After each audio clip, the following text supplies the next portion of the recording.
Salam semua para tetua, jumpa lagi bersama Mimin, di channel Alurmu. Semoga para pendengar Alurmu selalu senantiasa dinaungi kebahagiaan, kesehatan, serta rezeki yang cukup. Oke, Mimin langsung lanjut ceritanya. Selamat mendengarkan, dan hidupkan imajinasi para tetua. Cerita pun dimulai.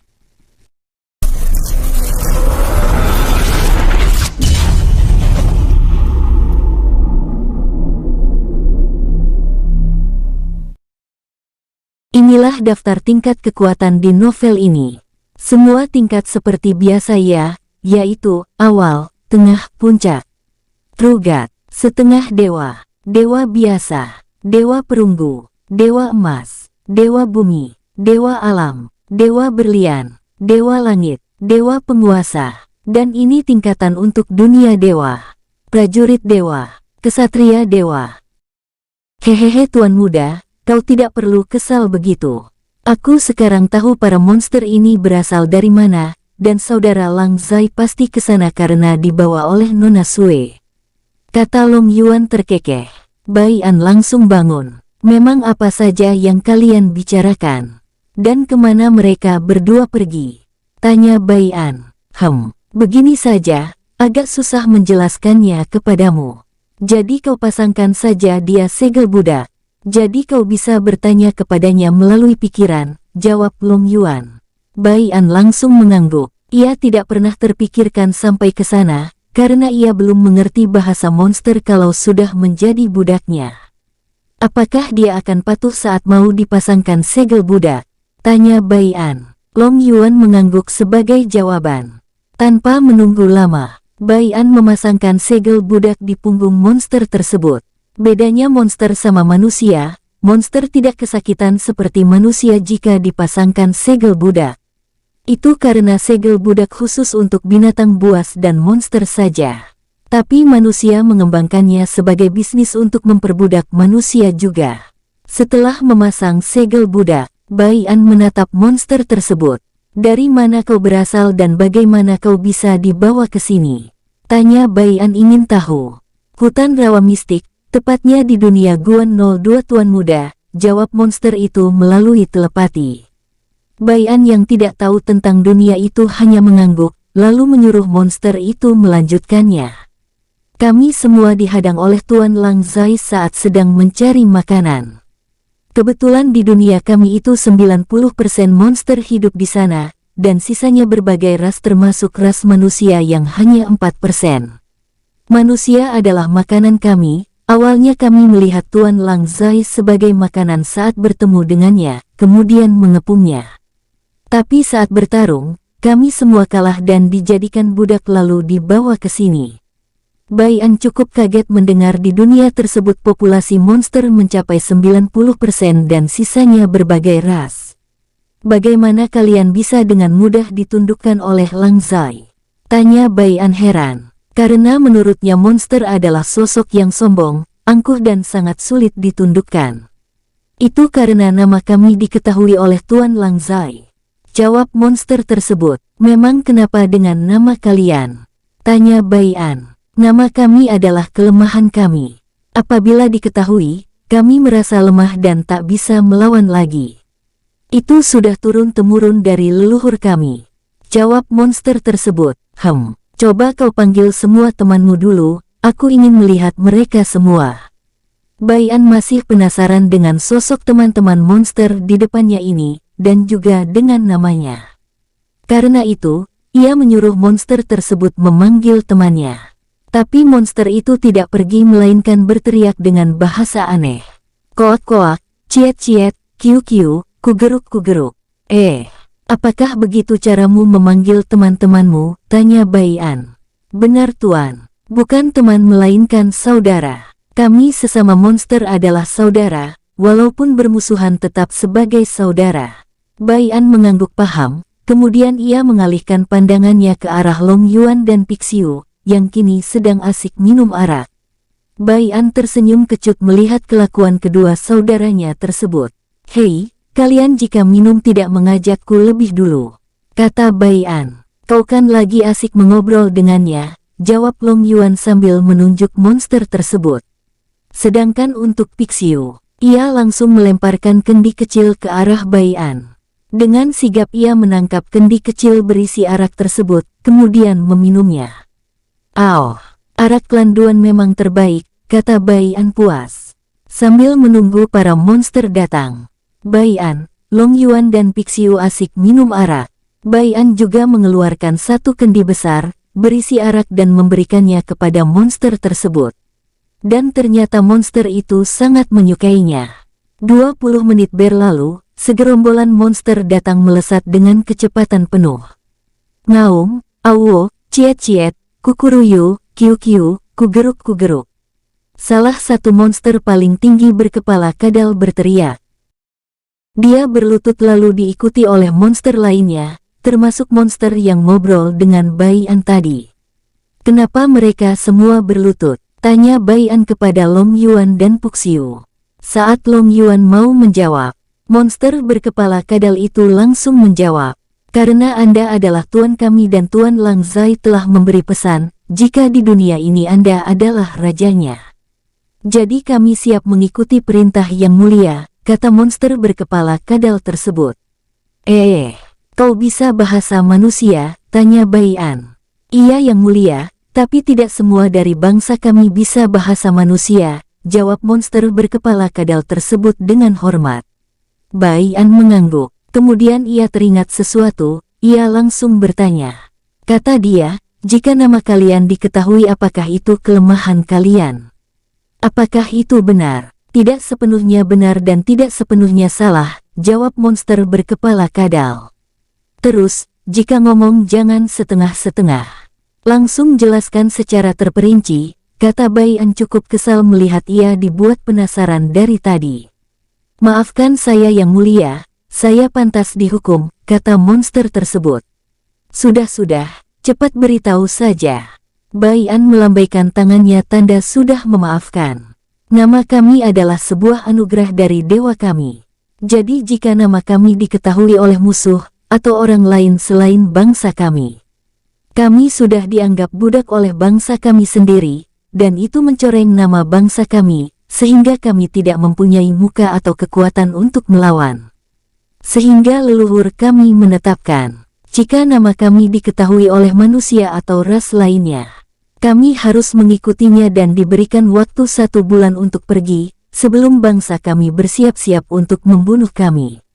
Di dunia kami, manusia adalah makanan atau bisa dibilang ternak untuk kami tidak boleh membunuhnya secara sembarangan, karena itu bisa membuat mereka punah."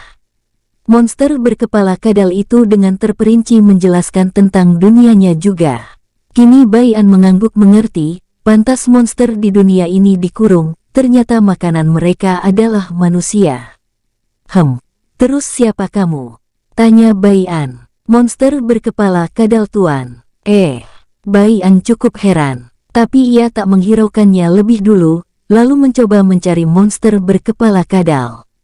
"Apakah tebakannya salah atau benar? Kalian semua ke sini," perintah Bai An. Semua monster berkepala kadal maju. "Siapa namamu?" tanya Bai An lalu menyuruh monster berkepala singa yang menjadi budak memberitahunya nama yang disebut oleh para monster. Monster berkepala kadal, "Kau." Monster berkepala kadal itu terus berlanjut dan nama mereka sama menurut Bai An. "Nama kalian semua itu sama dan sangat mudah diketahui, itulah yang membuat mudah diketahui orang," kata Bai An dengan kesal. "Itu berbeda yang mulia," jawab monster berkepala kadal yang bisa mengerti bahasa manusia. Wajah Bai An semakin kesal. "Beda apanya? Itu sama bodoh," teriak Bai An. Long Yuan datang lalu menepuk pundak Bai An. "Kau salah memahami tuan muda. Nama mereka itu memiliki makna yang berbeda, di setiap pengucapannya itulah yang berbeda walau kata-katanya sama." Bai An langsung tenang. "Kenapa kau tidak memberitahuku dari awal saudara Yuan?" tanya Bai An memasang wajah kusut. "Hehehe, kau kan tidak bertanya," jawab Long Yuan terkekeh. Kau kemari," kata Bai An menyuruh monster-monster yang ia tunjuk, karena ingin memasang segel budak kepada yang terkuat saja. Dan yang paling kuat itu berada di tingkat dewa langit akhir. yaitu monster kadal yang tadi bisa bahasa manusia. Setelah mengumpulkan semua monster terkuat, Bai An memasangkan segel budak kepada mereka semua. Dan benar saja, saat Bai An menanyakan nama monster yang sama bentuknya, seperti 3 monster berkepala kadal yang sudah menjadi budaknya. Setiap pengucapan namanya berbeda walaupun nama mereka sama. Seperti di setiap daerah walau kata-kata sama tapi logat pengucapannya berbeda. Tapi karena pusing harus mengikuti pengucapannya, Bai An memberikan nama kepada monster yang ia pasangkan budak agar tidak ribet. Beberapa menit kemudian, Lang Zai dan Mu Xiaer datang dengan ribuan monster yang telah ditundukkan oleh Lang Zai. "Tuan muda, apakah kau sudah lama menunggu di sini?" tanya Lang Zai yang baru saja sampai. Bai An tidak menjawab, melainkan melihat banyak sekali monster kuat yang ada di belakang Lang Zai. Bahkan ada yang hampir berbentuk manusia dan kekuatannya pun berada di tingkat dewa penguasa puncak. "Lang Zai, bagaimana caramu menundukkan begitu banyak monster ini?" tanya Bai An heran. "Hehe, itu gampang. Aku tinggal menundukkan ketua mereka. Setelah menundukkan ketua mereka maka pengikutnya akan ikut tunduk seperti dia. Dia adalah ketua yang memimpin 2000 monster." Tunjuk Lang Zai ke arah monster yang hampir menyerupai manusia. Bahkan tingginya hampir mirip manusia. "Terus bagaimana caramu menundukkannya? Dengan tingkat kekuatanmu yang hanya dewa Lamgit puncak seperti diriku. Atau jangan bilang dengan nama.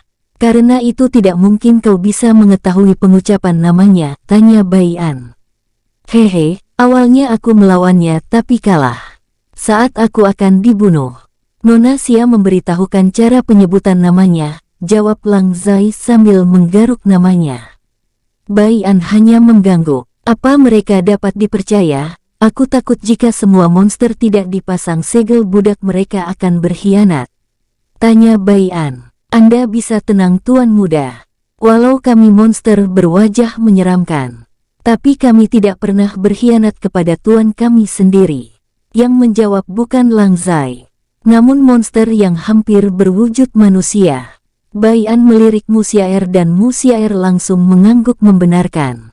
"Baiklah, jika begitu. Tapi apa kau tidak keberatan jika hanya kau yang kupasangkan segel budak?"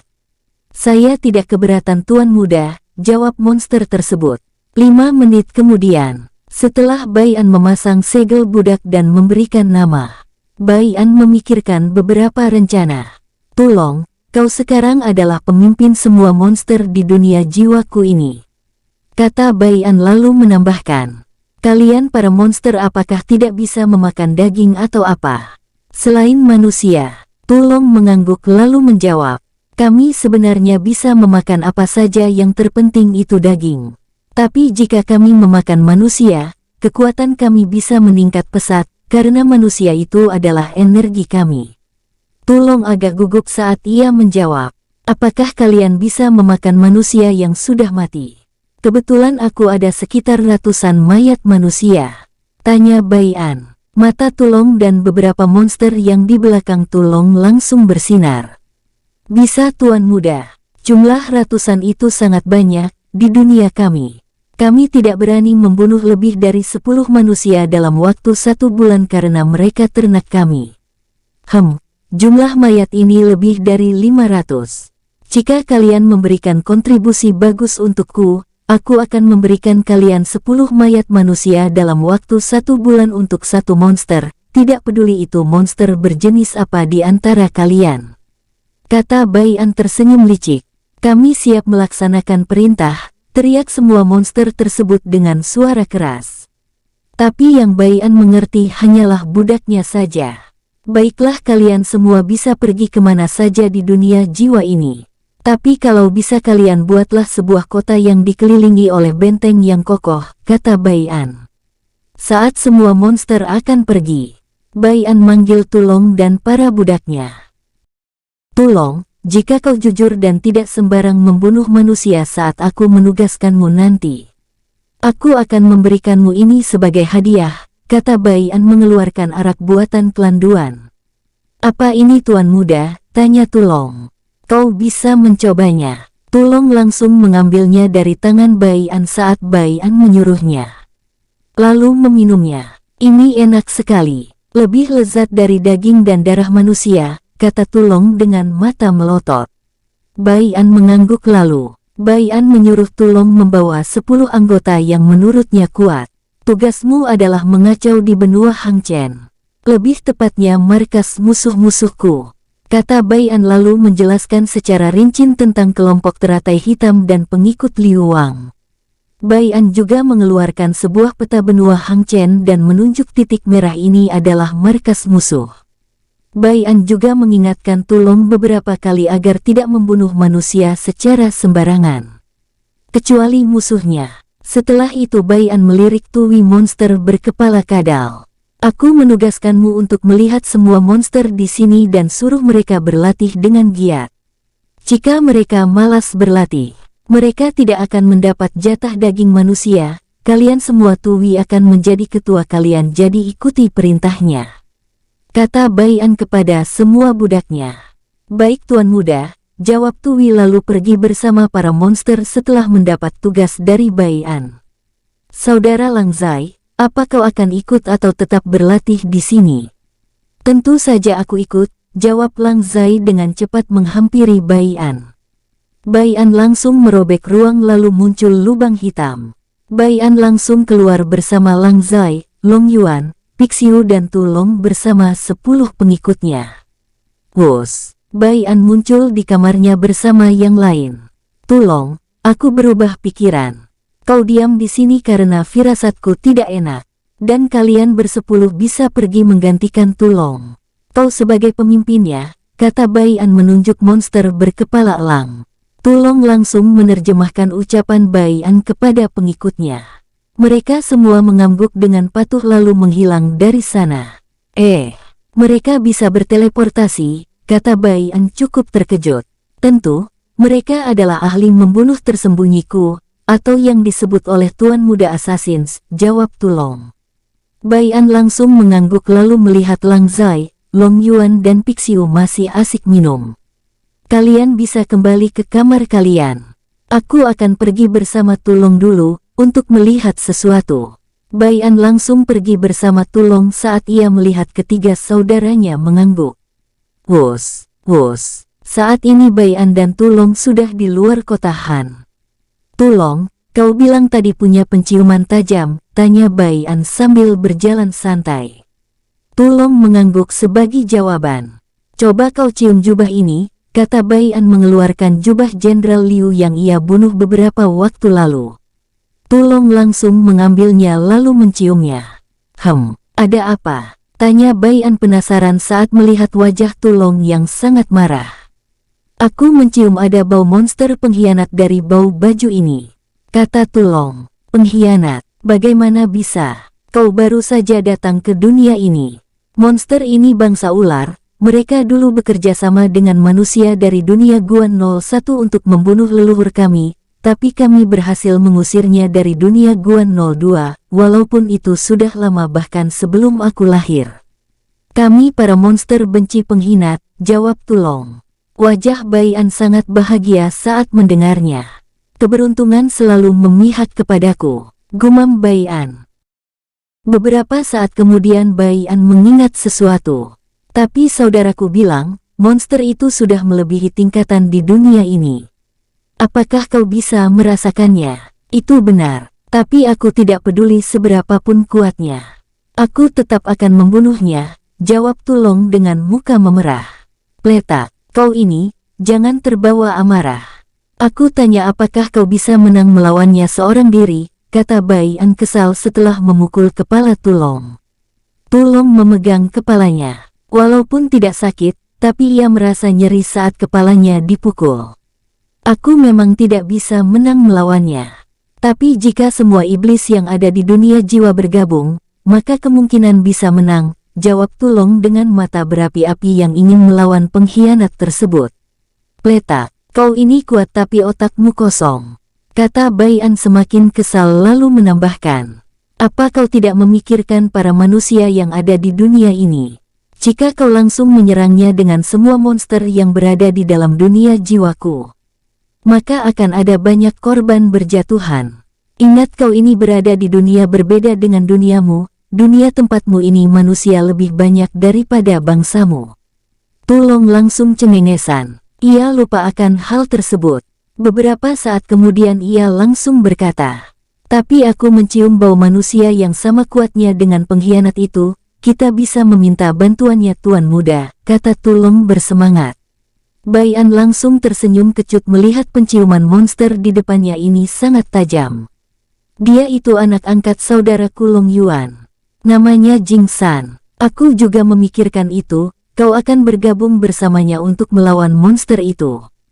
Tapi jangan pikirkan itu dulu, aku ingin bertanya. Apakah kau tahu di mana mereka bersembunyi? Tulong mengangguk, walau ia tidak mengerti maksud Bai An.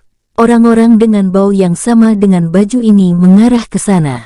Walau aku belum tahu pasti. Tapi mereka sangat banyak dan yang sedang bersembunyi ada yang setingkat denganku, kata Tulong menunjuk ke arah barat. Bai An langsung tersenyum cerah. Dugaannya ternyata benar, pasti ada salah satu penguasa di sini sehingga mereka belum bergerak. Long Yuan, suruh semua orang berkumpul. Nanti saat aku memanggilmu, kau harus cepat datang. Aku menemukan sesuatu yang menarik di arah barat dari kota Han, kata Bai An mengirim pesan telepati. Ayo kita ke sana. Tulong mengangguk mengikuti Bai An. Di bawah tanah Pulau Donghan, penguasa Hong Chun duduk dengan wajah memerah saat melihat 3 orang di depannya. Mereka bertiga hanya bisa menunduk.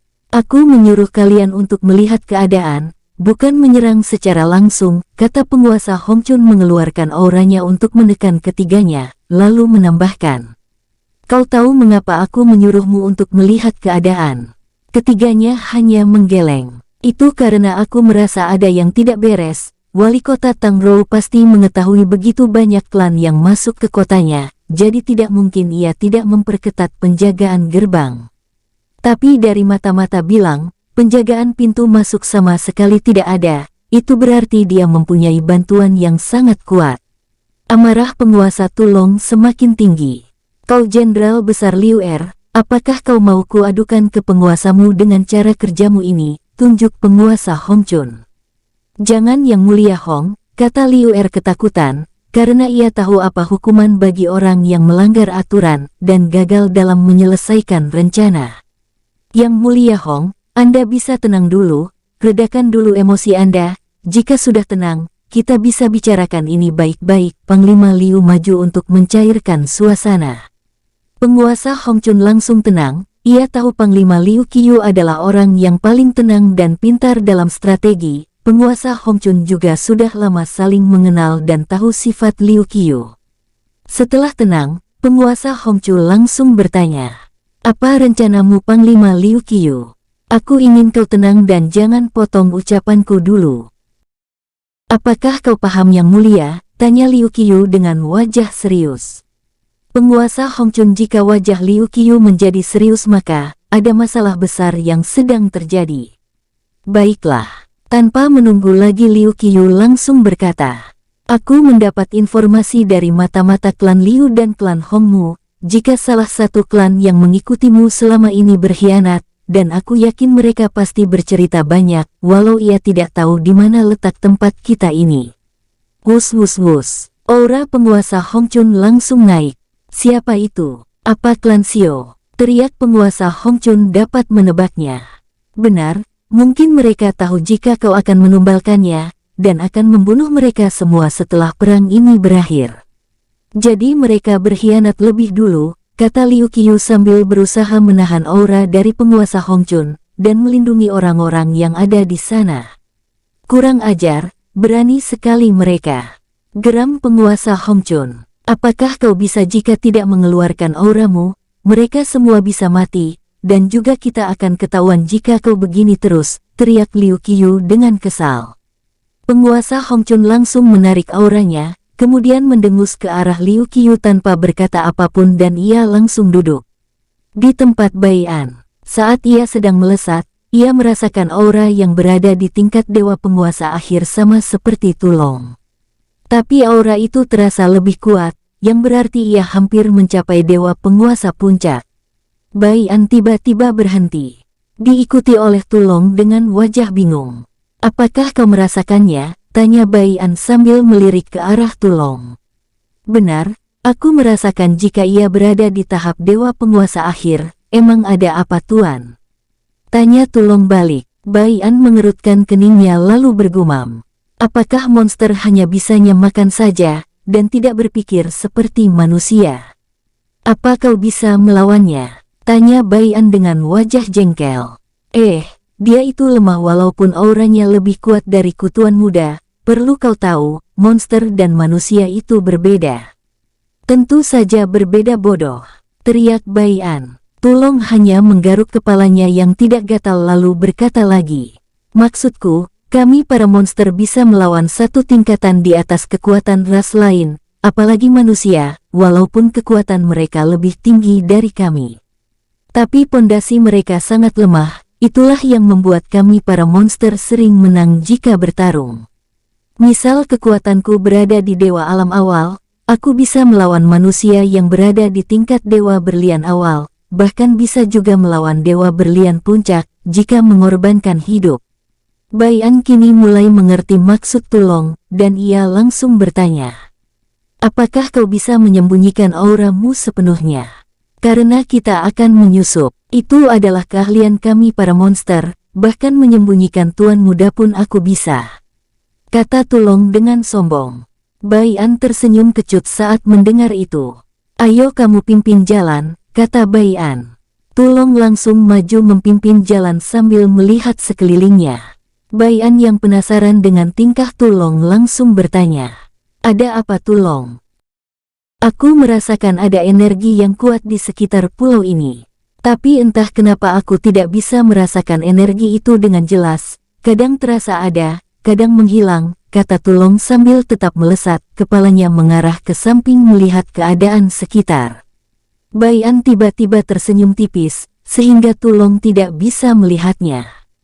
Ternyata dugaan Bai An tentang pulau ini yang menyembunyikan sesuatu itu benar. Makanya penguasa Liu Wang, Hong Chun dan pemimpin teratai hitam sangat menginginkannya. Apalagi Bai An juga ikut merasakan energi itu, saat melawan jenderal besar dan para ahli beberapa saat lalu. Mereka terus melesat ke arah barat. Lokasi yang mereka tuju lumayan jauh, karena Bai An merasakan aura penguasa Hong Chun cukup jauh dari tempat mereka berhenti tadi.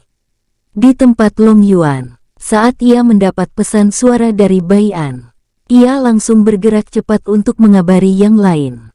Tak menunggu lama, Long Yuan, Pixiu, Jing San, Tang Rou, Tang De, Xiao Ren, Xiao Ron dan Xiao Dan sudah berkumpul di kediaman wali kota Tang Rou. Apa kalian sudah mengumpulkan pasukan terkuat? Tanya Long Yuan kepada Tang Rou dan Xiao Ren. Mereka berdua langsung mengangguk. Sudah Tuan Yuan, kelompok kami juga bergabung dengan budak Tuan Muda Bai dari berbagai klan. Kami mengetahui ini dari Xiao Dan, karena ia sempat diberitahu oleh Tuan Muda Bai. Jawab Xiao Ren dengan jujur dan tegas. Baiklah, kalian bisa bergerak secara bertahap. Masing-masing 20 kelompok agar tidak mengundang kecurigaan pihak mata-mata. Setelah Long Yuan mengatakan hal tersebut, semua Xiao Ren, Xiao Ron dan Xiao Dan langsung bergerak. Termasuk Jenderal Tang De langsung bergerak bersama prajurit elitnya. Jing San, kau tinggal di sini untuk melihat keadaan. Jangan sampai kecolongan, karena aku takut ini hanya pancingan musuh, agar kita keluar dan mereka bisa menguasai kota ini, dan menyandra para penduduk. Kata Long Yuan dengan serius. Jing San mengangguk dengan tegas. Aku mengerti ayah angkat, kata Jing San melalui telepati. Long Yuan mengangguk lalu melihat Jing San yang menghilang. Kini Long Yuan melirik Pixiu dan Tang Rou. Di mana saudara Lang Zai? Tanya Long Yuan baru sadar. Apa kau lupa? Ia sedang melatih Duandu, jawab Pixiu heran. Karena terlalu banyak pikiran aku jadi lupa, jawab Long Yuan mengalihkan pembicaraan. Bukannya karena kau banyak minum, sehingga kau tak menghiraukan ucapan saudara Lang Zai tadi, kata Pixiu dengan senyum mengejek. Hehehe. Long Yuan langsung cengengesan karena tak tahu harus beralasan apa lagi, ia melirik Tang Rou. Tang Rou, kau bisa pergi bersama saudara Lang Zai nanti. Aku sudah mengirim pesan telepati dan memberitahu semuanya. Jadi kau tinggal mendatanginya saja, atau menunggu ia selesai melatih Duandu. Kata Long Yuan. Baiklah kalau begitu. Aku juga berencana membawa beberapa orang dari pihak Asosiasi Dunia dan Asosiasi Senjata. Kata Tang Rou. Baiklah kalau begitu, kami berdua pergi dulu, kata Long Yuan sambil melirik Pixiu yang mengangguk. Tanpa menunggu jawaban dari Tang Rou, Long Yuan dan Pixiu langsung menghilang. Melihat keduanya menghilang, Tang Rou ikut pergi ke tempat Jing Fu lebih dulu. Sementara di tempat Lang Zai, ia telah mendengar pesan suara dari Long Yuan. Tapi ia masih santai dan melihat Duandu melawan 3 prajurit elit. Duandu memasang kuda-kudanya, sambil memegang pedang yang terbuat dari kayu pilihan. Sementara ketiga prajurit elit saling memandang, tak lama mereka bertiga mengangguk, seperti berencana untuk menyelesaikan ini dengan cepat. Majulah, teriak Duandu. Ketiga prajurit langsung mengepung Duandu. Salah satunya langsung mengayunkan tombaknya. Hati-hati dengan seranganku tuan muda, teriak prajurit itu sambil mengayunkan tombaknya. Duandu langsung mengangguk sambil menatap tajam ke arah tombak itu melesat. Setelah tahu, ia melirik ke kiri dan melihat prajurit yang membawa pedang siap menyergapnya. Dengan cepat Duandu maju menerjang, dan melawan prajurit yang menyerangnya dengan tombak. Dengan lincah Duandu ke kiri dan ke kanan untuk menghindari tombak tersebut. Lalu setelah ia merasa jangkauan pedangnya bisa mengenai musuh, Duandu langsung mengayunkan pedangnya tanpa basa-basi. Teknik pedang naga angin, tebasan kilat, teriak Duandu. Dengan cepat prajurit bertombak itu melakukan pertahanan biasa. Treng-trang, gelontang-gelontang. Saat prajurit pedang akan menyerang Duandu yang fokus ke satu musuh, Lang Zai langsung berteriak. Cukup, kalian bertiga bisa istirahat dan bebas tugas sampai aku memanggil kalian, kata Lang Zai sambil melempar kantong yang berisi beberapa kristal dan tanaman herbal. Terima kasih Tuan Lang Zai, teriak ketiga prajurit dengan semangat. Lalu dengan cepat pergi. Lang Zai menatap Duandu dengan tatapan tajam lalu berkata, apa kau tahu apa kesalahanmu? Duandu menunduk lalu mengangguk malu. Aku terlalu fokus ke satu musuh saja, dan tidak ingat jika yang aku lawan adalah 3 musuh, jawab Duandu menggaruk kepalanya. Huff, untung kau masih kecil nak, pelajari kesalahanmu ini. Jika kau ingin menjadi kuat seperti kakak Bai, kau harus bersungguh-sungguh dalam berlatih. Jangan bermain seperti tadi. Duandu hanya menggaruk kepalanya yang tidak gatal. Perasaan ia dari pertama berlatih telah bersungguh-sungguh. Tapi mengapa semua orang yang melatihnya selalu berkata ia main-main?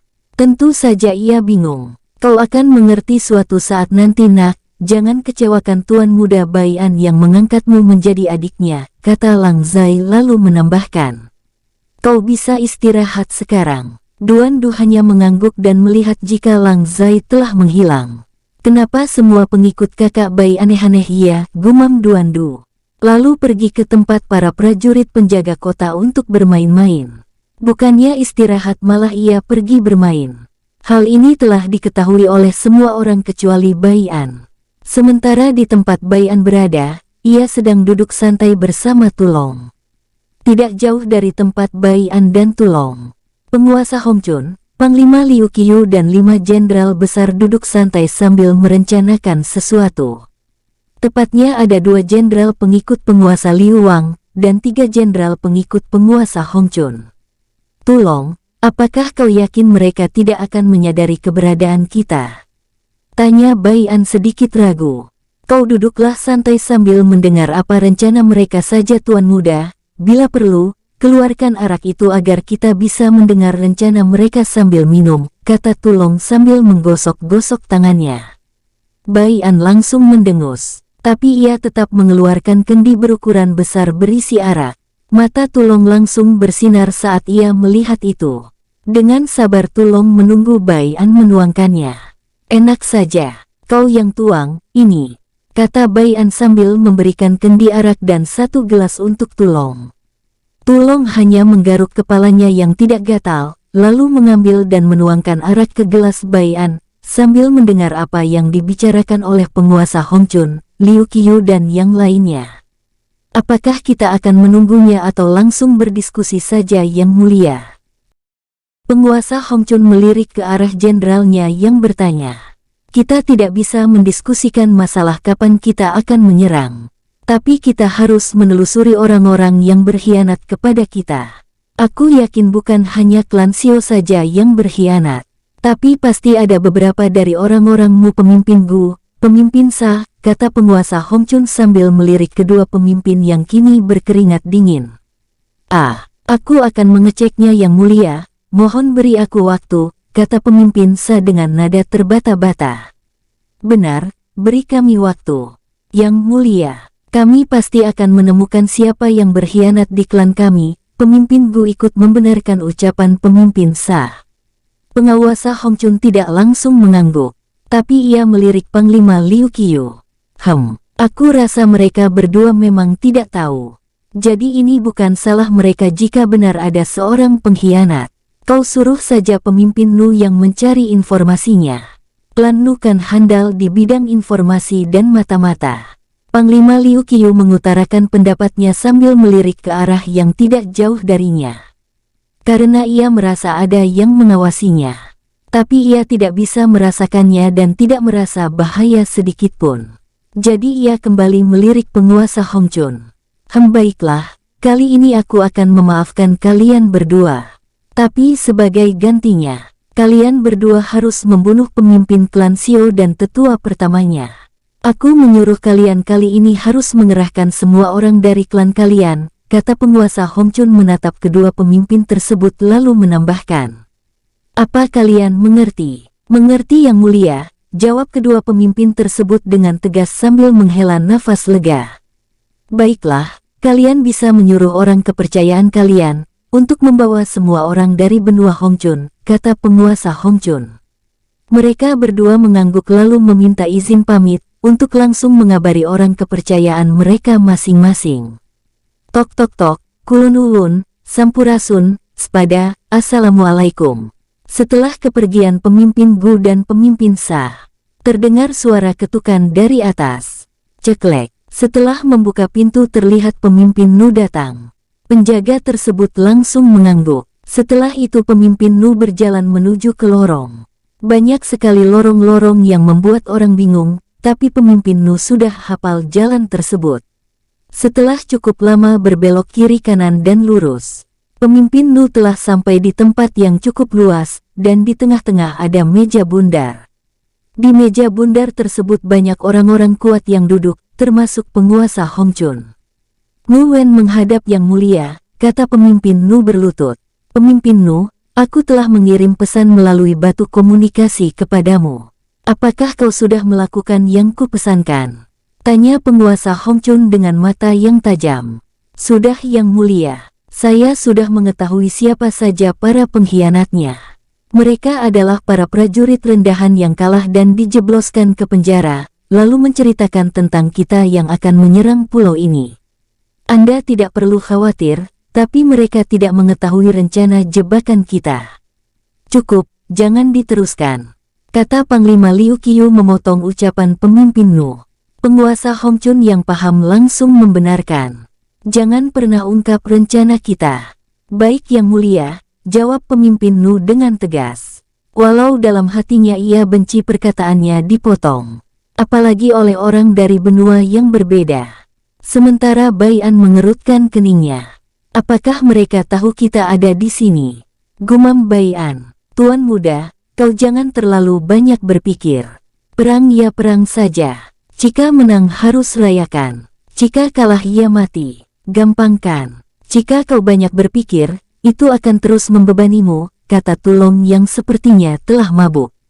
Wajah Bai'an sangat jelek saat mendengar ucapan Tulong, walau ucapannya yang terakhir ada benarnya juga. Orang itu sepertinya menyadari keberadaan kita.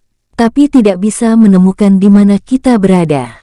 Jadi tuan muda tenang saja, kata Tulong sambil menunjuk ke arah Liu Qiyu. Bai An ikut melihat ke arah Liu Qiu dan langsung mengangguk. Kekuatan Bai An dan Panglima Liu Qiu setara. Bai An juga melihat mata Liu Qiu sangat tajam, pintar dan berpengalaman, tidak seperti penguasa Hong Chun. Walau kekuatan penguasa Hong Chun tinggi, tapi terlihat jika ia hanya memiliki pengalaman bertarung saja. Untung saja saat Bai An mendengar jika penguasa Hong Chun akan mengirim mata-mata. Bai An langsung menghubungi Long Yuan. Tapi Long Yuan memberitahu jika ia sedang berada di jalan menuju ke tempat Bai An. Sehingga ia mengirim pesan telepati kepada Tang Rou dan Lang Zai, agar bergerak cepat dan menyuruh para ahli yang menjadi budaknya, untuk bersandiwara di penjara. Bai An juga tadi sempat mengeluarkan Tuwi dengan bantuan Musiaer, agar keluar di luar markas musuh. Lalu menyuruh Tuwi untuk mengikuti pemimpin Gu dan pemimpin Sa. Jika ada kesempatan Bai An menyuruh Tuwi membunuh keduanya. Bai An juga mengeluarkan 3 budak lainnya yang akan mengikuti Tuwi. Bai An telah mendengar semua apa yang dibicarakan oleh musuhnya.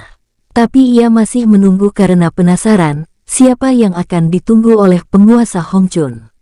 Saat Bai An akan meminum araknya, tangan Tulong bergerak cepat. Lari, teriak Tulong sambil memegang tangan Bai An.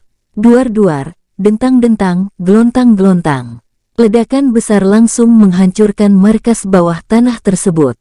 Entah apa yang terjadi kepada penguasa Hong Chun, Panglima Liu Qiu, dan kelima jenderal besar dan yang lainnya. Tapi yang pasti ada salah satu dari mereka yang terluka bahkan mati, karena serangan itu sangat kuat. Bahkan membuat guncangan besar hingga membuat Pulau Donghan gempa beberapa detik. Bai An dan Tulong dalam kondisi lumayan parah. Jika Tulong tidak bergerak cepat dan menarik Bai An, ia yakin jika Bai An akan langsung mati. Uhuk, kamu tidak apa-apa Tulong. Apa Tuan Muda melihat aku baik-baik saja? Dengus Tulong, kini tangan kanannya hancur, tubuhnya sebagian terkena luka bakar karena melindungi Bai An. Ya, aku salah. Kau bisa bangun sekarang, aku tidak bisa bernapas, tubuhmu berat, kata Bai An tersenyum malu. Karena ia tepat berada di bawah Tulong. Tulong langsung ke samping. Bai An langsung duduk dan melihat kondisi Tulong yang lebih parah dari dirinya. Tapi ia tidak memikirkan itu dulu. Ia memikirkan siapa yang menyerangnya. Siapa yang menyerang kita? Kenapa ia tidak muncul? Tanya Bai An melihat sekelilingnya. Itu serangan monster ular, ia seperti memberi peringatan. Jawab Tulong tidak terlalu tahu, kenapa monster yang menyerangnya tidak muncul. Tulong menyebarkan penciumannya dan menduga, jika monster itu menyerangnya dan membawa kabur semua orang yang ada di markas tersebut. Wus. Long Yuan dan Pixiu langsung muncul dengan wajah panik. Tuan Muda, apa kau tidak apa-apa? Aku merasakan serangan itu melebihi tingkat terkuat di dunia ini. Kata Long Yuan langsung membantu Bai An berdiri. Aku tidak apa-apa, yang kalian khawatirkan itu Tulong. Karena ia telah berjasa karena menyelamatkanku, jawab Bai An. Aku masih bisa berdiri. Hanya saja aku butuh istirahat dan banyak makan daging manusia, untuk menumbuhkan tanganku. Bila perlu bawakan arak yang banyak biar semakin cepat proses penyembuhanku, kata Tulong tersenyum lebar. Dasar licik, kata Bai An, Long Yuan dan Pixiu secara terang-terangan. Tidak apa-apa licik, yang penting kan jujur, jawab Tulong santai. Bai An mengangguk mengerti. Ini juga berkat Tulong. Seandainya ia tidak menyelamatkan Bai An tadi. Entah apa yang terjadi. Bai An langsung mengayunkan tangannya untuk membuka dunia jiwa. Muncul lubang hitam. Setelah lubang hitam muncul, dengan cepat mereka berempat masuk. Wus. Lubang hitam lenyap saat Bai An masuk terakhir. Tepat saat lubang hitam lenyap, Lang Zai datang dengan perasaan tidak tenang. Dengan cepat Lang Zai kesana kemari seperti orang kesurupan. Lang Zai tidak bisa berpikir tenang sehingga seperti itu. Tak lama setelah Lang Zai datang, Tang De datang bersama para prajurit elit. Apakah ada serangan? Sehingga membuat Pulau Donghan berguncang hebat. Tanya Tang De sambil mendekati Lang Zai. Lang Zai menghiraukan pertanyaan Tang De, karena ia kini mencoba untuk menghubungi Bai An, Long Yuan, Pixiu dan Tulong. Tapi tidak ada jawaban. Hal tersebut membuatnya semakin khawatir. Tapi ia langsung teringat dengan Nona Xia. Lang Zai langsung menghubunginya. Nona Xia, apakah Tuan Muda dan yang lain ada di dunia jiwa? Nona Xia tolong jawab, kata Lang Zai melalui pikiran karena ia yakin Mu Xiaer pasti mendengarnya. Kau tidak perlu berteriak-teriak. Mereka baik-baik saja. Lebih baik kau kembali karena akan datang perang besar beberapa bulan mendatang mungkin. Jawab Mu Xiaer. Hati Lang Zai langsung menjadi tenang saat mendengar Bai An baik-baik saja. Lang Zai lebih mementingkan keluarganya daripada perang yang akan terjadi. Sementara Tang De kini diam dengan perasaan kesal karena dari tadi ia berteriak keras kepada Lang Zai tapi tidak dijawab. Kita kembali, aku akan menunggumu di kota, kata Lang Zai langsung menghilang. Wajah Tang De semakin jelek. Sudah pertanyaannya diabaikan. Kini ia ditinggal begitu saja. Wajah para prajurit elit kini memerah karena menahan agar tidak tertawa dari tadi. Mereka merasa lucu saat melihat wajah jenderal mereka dari awal seperti anak kecil kehilangan mainan kesayangan. Apa kalian tertawa? Awas kalian akan kuhukum saat kembali. Kata Tang De kesal saat ini ia menjadi bahan tertawaan. Langsung berlalu pergi. Kok kami yang kena getahnya? Gumam para prajurit dengan wajah lesu. Dunia jiwa. Dengan cepat Bai An memberikan beberapa kendi arak yang cukup besar. Hal itu membuat Tulong menjadi semangat. Hahaha. Tuan Muda, kau yang terbaik, teriak Tulong tertawa seperti orang gila. Tulong tanpa basa-basi langsung meminum araknya sampai habis. Hal itu membuat Bai An tersenyum kecut. Kau pulihkan energimu dan makan pil penyembuh ini pil tingkat 5. Kata Bai An sambil melempar beberapa ratus kristal tingkat tinggi dan satu butir pil. Tulong mengangguk lalu menyerap pil dan kristal tersebut secara bersamaan. Melihat Tulong sudah berusaha menyembuhkan diri, Long Yuan yang cukup penasaran langsung bertanya, Tuan Muda, sebenarnya apa yang terjadi? Siapa yang menyerang tadi? Aku merasa orang tersebut sedikit lebih kuat dari Jing San. Aku juga tidak tahu secara pasti. Bahkan aku tidak merasakan dari arah mana serangan tersebut. Jawab Bai An sambil melirik ke arah Long Yuan lalu menambahkan. Hanya Tulong yang mengetahui kebenarannya. Karena ia hanya memberitahuku jika yang menyerang tadi adalah monster yang aku yakini dialah otak terjadinya kekacauan di dunia ini. Aku juga menduga ia adalah tangan kanan Kaisar Dewa Kegelapan yang selama ini bersembunyi. Long Yuan dan Pixiu agak terkejut, ternyata benar dugaan mereka jika yang menyerang He Yuxi adalah monster yang telah berubah jadi manusia sepenuhnya. Saat bicara dengan He Yuxi dulu, aku sempat menolak itu bukanlah monster, karena mata manusia bisa saja seperti itu. Tapi dugaanku menolak salah, kata Pixiu. Long Yuan ikut mengangguk, sementara Bai An tersenyum tipis. Apakah kau tahu mengapa mereka sangat ingin mengambil pulau ini sekarang? Mengapa tidak dari dulu saja saat kita belum datang ke sini atau saat kekacauan besar terjadi? Long Yuan dan Pixiu menggelengkan kepalanya. Apakah kalian tidak merasakan energi di pulau ini? Memang energi tersebut kadang muncul kadang hilang. Aku menduga jika mereka telah lama menunggu energi ini. Tapi aku tidak tahu pasti ini energi apa. Mengapa mereka harus menunggu sekian lama baru mereka bergerak? Bai An menjeda kata-katanya lalu melirik ke arah atas. Hanya satu cara untuk mengetahui kebenarannya. Kita harus lebih dulu menemukan di mana letak energi tersebut. Long Yuan dan Pixiu mencerna setiap kata yang keluar dari mulut Bai An. Beberapa saat kemudian Long Yuan seperti teringat sesuatu. Tapi itu cuma asumsinya saja. Benar atau salah ia tidak tahu. Jadi ia mengurungkan niatnya memberitahukan ini kepada Bai An. Kenapa tidak bertanya kepada Nona Xia saja? Tanya Pixiu heran, mengapa harus susah-susah? Bai An menggelengkan kepalanya. Jangan terlalu bergantung, itu akan membuat kemajuan kita tidak akan meningkat jika terlalu manja dan tidak berusaha sendiri.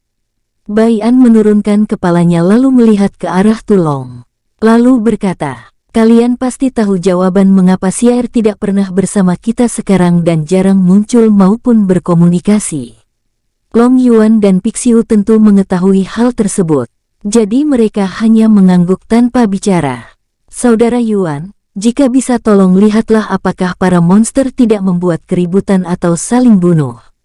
Karena aku sempat merasa jika di antara mereka ada yang bermusuhan. Sementara aku ingin memulihkan diri dulu dan saudara Pixiu akan menjagaku. Long Yuan mengangguk paham saat mendengar permintaan Bai An. Long Yuan langsung melesat pergi. Bai An langsung mengeluarkan ratusan kristal tingkat tinggi untuk memulihkan energinya.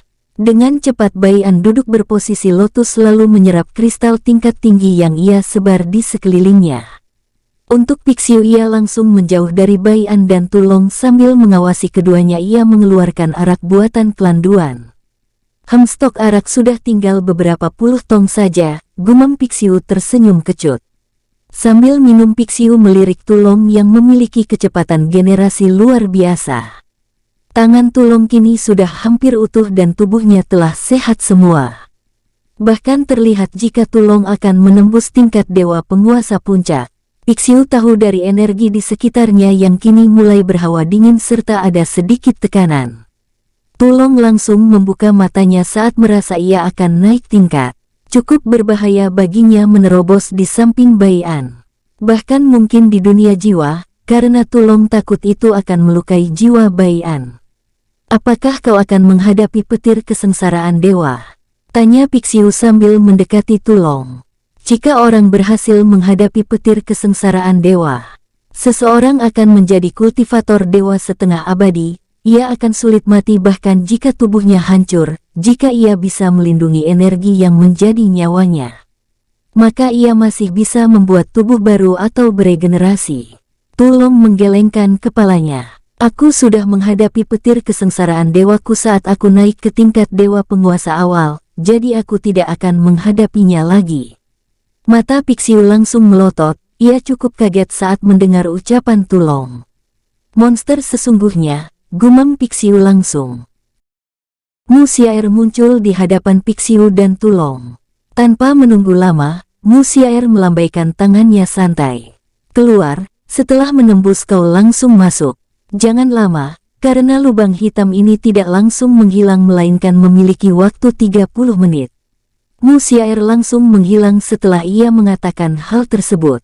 Tanpa menunggu waktu, Tulong langsung memasuki lubang tersebut. Sedangkan Pixiu menjaga di dekat lubang tersebut karena takut ada yang masuk ke dalam dunia jiwa Bai An. Di tempat Lang Zai, ia kini telah kembali dan Jing San langsung bertanya. Bagaimana? Apakah itu serangan musuh atau memang bencana alam? Itu memang serangan. Terlihat dari bekas sisa ledakan yang aku lihat. Tapi yang menyerang aku tidak tahu. Kita hanya menunggu Tuan Muda dan yang lainnya kembali. Karena mereka saat ini ada di dalam dunia jiwa. Jawab Lang Zai melalui telepati. Jing San mengangguk mengerti, tapi di dalam pikiran terbesit satu orang. Ya, dia adalah orang yang melawan Heyusi. Itulah pikiran Jing San. Aku pergi berjaga di sekeliling dulu. Takutnya akan ada serangan datang ke kota ini, kata Jing San. Jing San langsung menghilang setelah melihat Lang Zai mengangguk.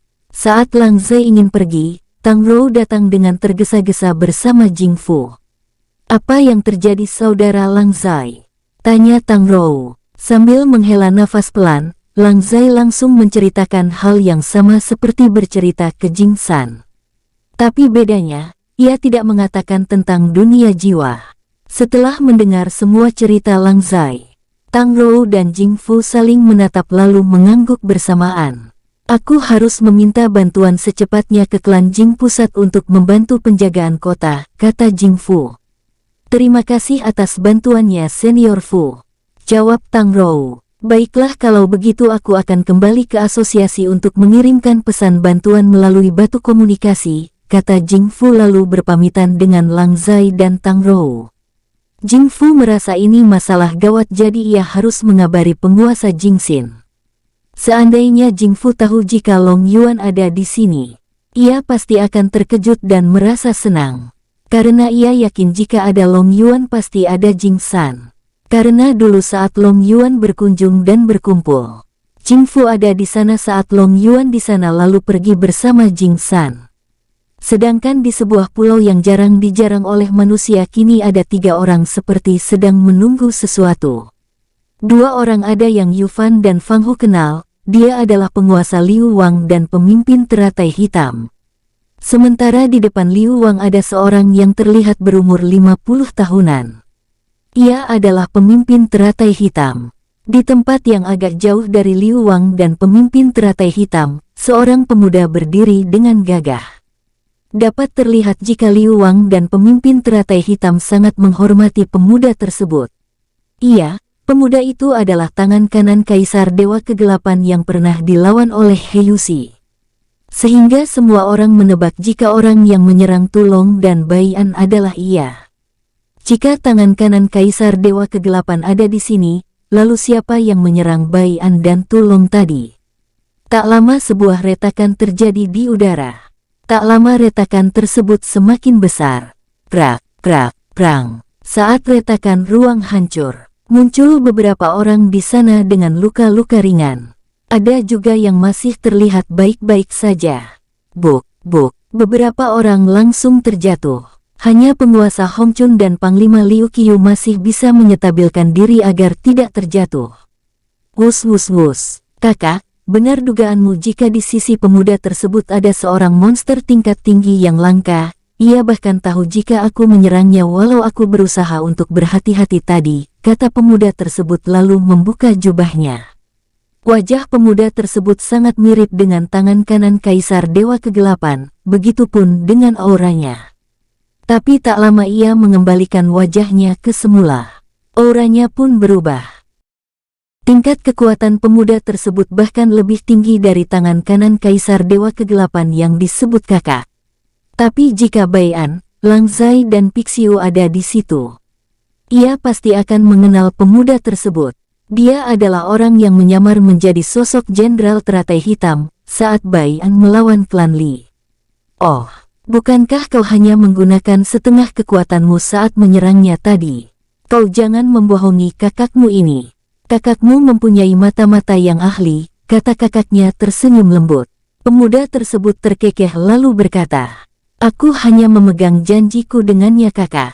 Kau tahu aku berjanji akan melawannya saat ia telah setara denganku, jawab adiknya lalu menambahkan.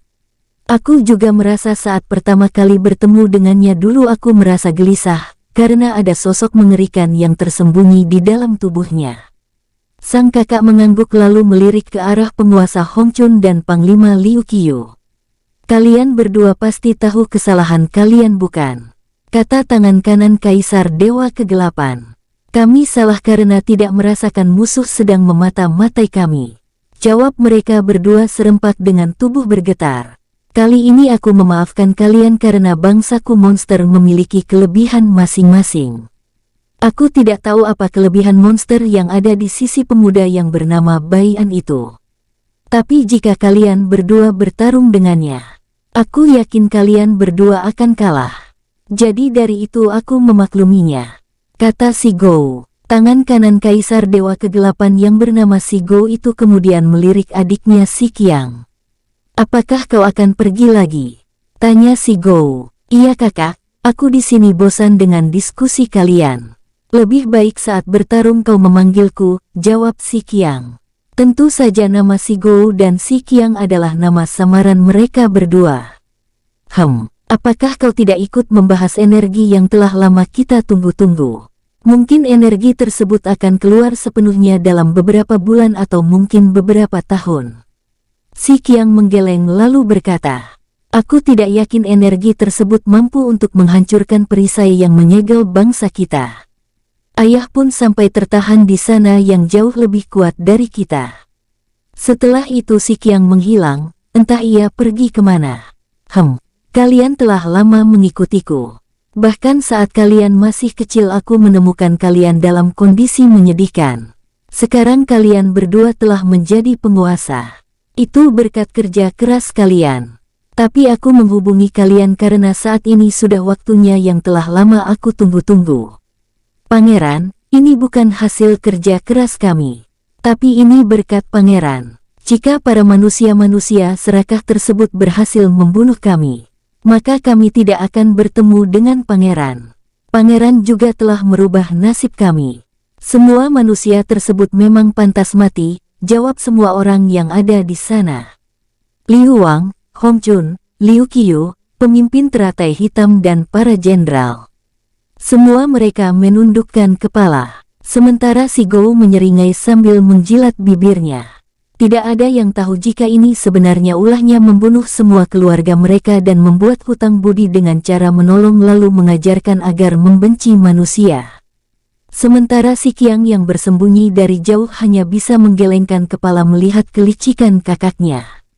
Kakak sama persis dengan ayah sehingga ia lebih pantas menjadi raja monster selanjutnya, gumam si Qiang kemudian pergi dari sana. Dunia jiwa. Sementara di dunia jiwa kini Bai An telah selesai memulihkan energinya, ia sedang berdiri menatap Tulong dengan aneh. Kenapa tingkatanmu lebih tinggi? Perasaan tadi sebelum memulihkan diri kau masih dewa penguasa akhir. Setelah memulihkan diri sekarang kau sudah naik ke tingkat dewa penguasa puncak. Tanya Bai An heran. Itu karena aku hebat tuan muda, jawab Tulong menaik-naikkan alisnya. Wajah Bai An langsung cemberut. Iya kau memang hebat, memang sepantasnya bawahanku harus hebat, kata Bai An tidak mau kalah. Tulong langsung menggaruk kepalanya yang tidak gatal. Itu sebenarnya aku benar-benar hebat tuan muda. Di dunia Gua 02 tidak ada namanya apa itu. Ah ya kristal yang kau berikan. Di sana kami bertahan hidup dan selalu berperang sesama monster untuk memperebutkan manusia. Karena manusia adalah sumber kehidupan bagi kami, ia seperti hewan ternak bagi kami. Jadi di sana kami hanya berlatih dengan cara bertarung dan meningkatkan kekuatan seadanya. Kami juga hanya mengandalkan tanaman herbal untuk makanan penjagal perut sekaligus meningkatkan kekuatan. Tapi tidak secepat kristal yang kau berikan. Itu juga, energi Qi yang terkandung di kristal tersebut sangat banyak. Coba ada lebih banyak lagi. Mungkin aku mampu menembus tingkat selanjutnya, kata Tulong seperti orang bodoh. Bai An mengangguk mengerti, jika tebakannya tidak salah. Berarti energi Qi di dunia Tulong pasti sangat tipis. Jika semua monster tersebut ada di dunia tempat Bai An, mungkin kekuatan mereka semua meningkat pesat, itulah yang ada di dalam benak Bai An. Saat Bai An berpikir ingin memberikan Tulong kristal tingkat tinggi, tiba-tiba ia mendengar suara di kepalanya. Jangan berikan. Jika ia mencapai setengah dewa abadi atau tingkat prajurit dewa, maka ia akan berubah sepenuhnya menjadi manusia. Jika itu terjadi, aku takut ia sulit untuk dikendalikan karena saat ini Tulong masih berpikir liar layaknya monster pada umumnya, jadi kau masih bisa mengendalikannya.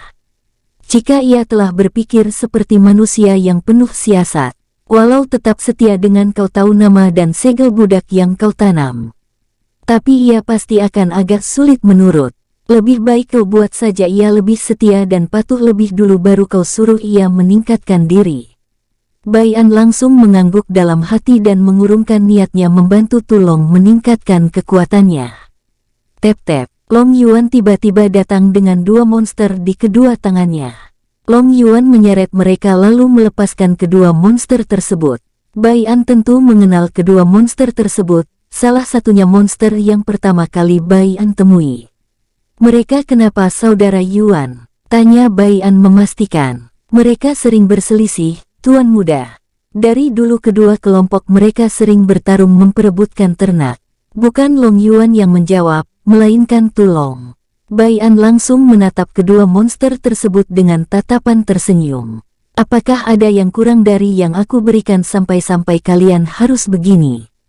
Tanya Bai An melalui pikiran.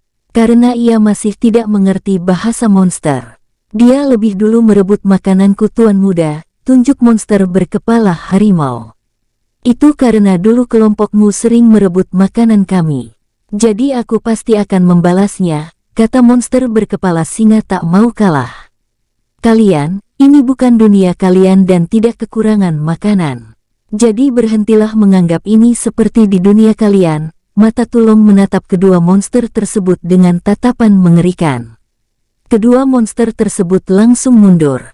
Mereka tidak takut jika bertarung sampai mati.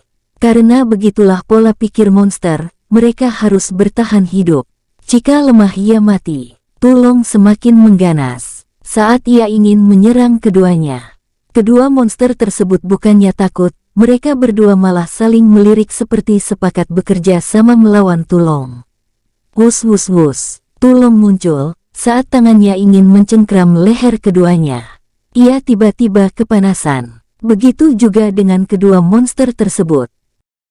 "Ah, Tuan Muda, tolong hentikan. Aku berjanji tidak akan mengulanginya," teriak Tulong kesakitan. Terlihat segel budak di tubuh Tulong menyala berwarna putih cerah. Untung segel ini berfungsi dan batasan segel ini hanya bisa menyegel dewa penguasa puncak. Gumam Baian merasa aman, karena bisa mengendalikan Tulong dan monster yang lainnya jika terjadi seperti ini lagi. "Kalian ini katanya sesama monster bersatu. Tapi kenapa masih bertarung sesama monster?" kata Baian dengan tenang. "Hehe, itu sudah biasa bagi kami. Tapi memang benar kami akan bersatu jika ras lain menyerang kami," jawab Tulong terkekeh setelah ia tidak merasa kepanasan lagi. Memang masih berpikir liar dan terang-terangan saat ngomong, gumam Baian dalam hati. Buktinya sudah Baian tahu saat ia meminta arak tadi. "Sudah, kalian berdua kembalilah dan jangan sampai aku mendengar kalian berselisih lagi," kata Baian sambil melirik Long Yuan. Long Yuan yang paham langsung mengartikan ucapan Baian. Setelah mereka pergi, kini wajah Baian langsung berubah serius, ia menatap Tulong. Baian langsung menghela nafas berat saat melihat wajah santai Tulong. Ia cukup kagum dengan bangsa monster, walaupun agak liar tapi mereka jujur dan tidak takut mati. "Saudara Pixiu, apakah kau masih banyak stok arak?" tanya Baian. "Hanya beberapa puluh saja Tuan Muda." "Saudara Langzai mungkin masih memiliki ribuan," jawab Pixiu sambil mengeluarkan 20 kendi besar berisi arak. Mata Tulong langsung bersinar. Tapi ia tetap diam karena belum mendapat izin dari Baian. "Tolong ceritakan siapa yang menyerang kita dan bagaimana kau tahu bahwa ada serangan." "Dan saudara Pixiu tolong tuangkan araknya," kata Baian sambil duduk. Dengan cepat Tulong duduk diikuti oleh Long Yuan dan Pixiu sambil menggelengkan kepala melihat tingkah Tulong. "Ah, enak," kata Tulong lalu menatap Baian sambil tersenyum. "Itu karena kelebihanku Tuan Muda. Aku memiliki penciuman dan pendengaran yang sangat tajam melebihi para monster lainnya. Aku mencium jika monster yang menyerang kita itu lebih kuat dari yang aku katakan beberapa waktu lalu saat mencium dari bau baju yang kau berikan. Dia juga menyamarkan auranya mirip dengan aura dari monster yang aku cium di baju yang kau berikan. Dia juga jauh lebih kuat dari manusia yang kau maksud," kata Tulong lalu meneguk arak yang telah dituangkan oleh Pixiu. Sementara mata Baian, Long Yuan dan Pixiu kini melotot agak terkejut. "Jadi ada dua monster, dan monster yang menyerang kita lebih kuat.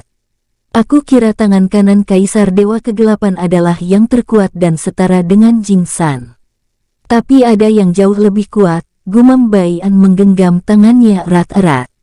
"Terus jika ia jauh lebih kuat dari Jing San, pasti kau dan Tuan Muda tidak akan selamat dari serangannya," tanya Long Yuan penasaran. "Oh ya, aku lupa itu. Aku merasa ia hanya menggunakan setengah kekuatannya yang berarti setara dengan kekuatan penuhku, bahkan mungkin setengah kekuatannya jauh lebih kuat dari kekuatan penuhku," jawab Tulong sambil asik meminum araknya. Saking asiknya minum, Tulong lupa memberitahu jika aura monster yang jauh lebih kuat itu ia juga mencium aura samar-samar monster tersebut di tangan Baian. Saat Long Yuan ingin bertanya lagi, Baian langsung menghentikannya. "Cukup, jangan membuat diri kita jauh lebih lemah lagi. Lebih baik kita semua berlatih lebih giat lagi," kata Baian dengan tegas. Bersambung, sampai ketemu di episode selanjutnya. Semoga kalian semua selalu terhibur, dan terima kasih.